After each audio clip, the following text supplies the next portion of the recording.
rettrice ha detto, usando un aggettivo che nel mio caso è improprio, che era contenta di essere con tante persone gradevoli. Nessuno mi ha mai detto gradevole in vita mia, però che io le sia gradevole mi fa molto piacere.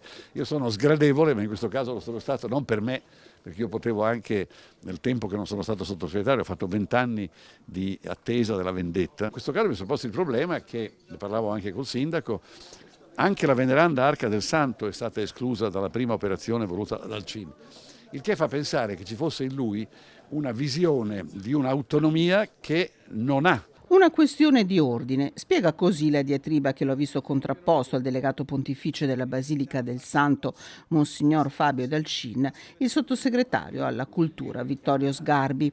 Sulla statua equestre dedicata a Gattamelata, realizzata in bronzo da Donatello, simbolo della città e di Piazza del Santo, ha ricordato il sottosegretario che l'ordine di competenza è chiaro. Lo Stato, con la soprintendenza che ha il compito di alta sorveglianza sui beni monumentali, il Comune e anche la Basilica, senza che alcuno di questi enti possa fare una fuga in avanti. Sentita la relazione sulla prima fase di diagnostica del monumento, il sottosegretario si è ammorbidito. Per quello io sono partito subito, anche perché sentivo come inquietante l'idea del Museo Donatello.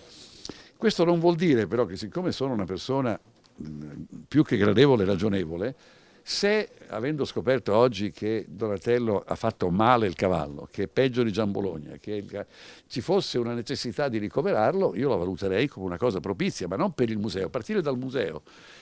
Deve salvarsi. I bronzi sono fatti per resistere all'esterno, ha commentato il sottosegretario, un incontro che ha fatto chiarezza su quanto accadrà d'ora in avanti. Almeno 12 mesi serviranno per la fase ulteriore di analisi, per poi passare al restauro vero e proprio. Al lavoro l'Università di Padova e l'Istituto Centrale per il Restauro, per quello che sarà il primo sulla parte bronzea dell'opera, completata da Donatello nel 1453. Una volta che arriva una relazione che ci dice che esiste un rischio grave, non un rischio come dire, veniale, è chiaro che occorre immaginare, si può anche immaginare, però essendo così bello dove sta, l'idea della coppia sempre è sgradevole, perché la coppia fa pensare a qualcosa.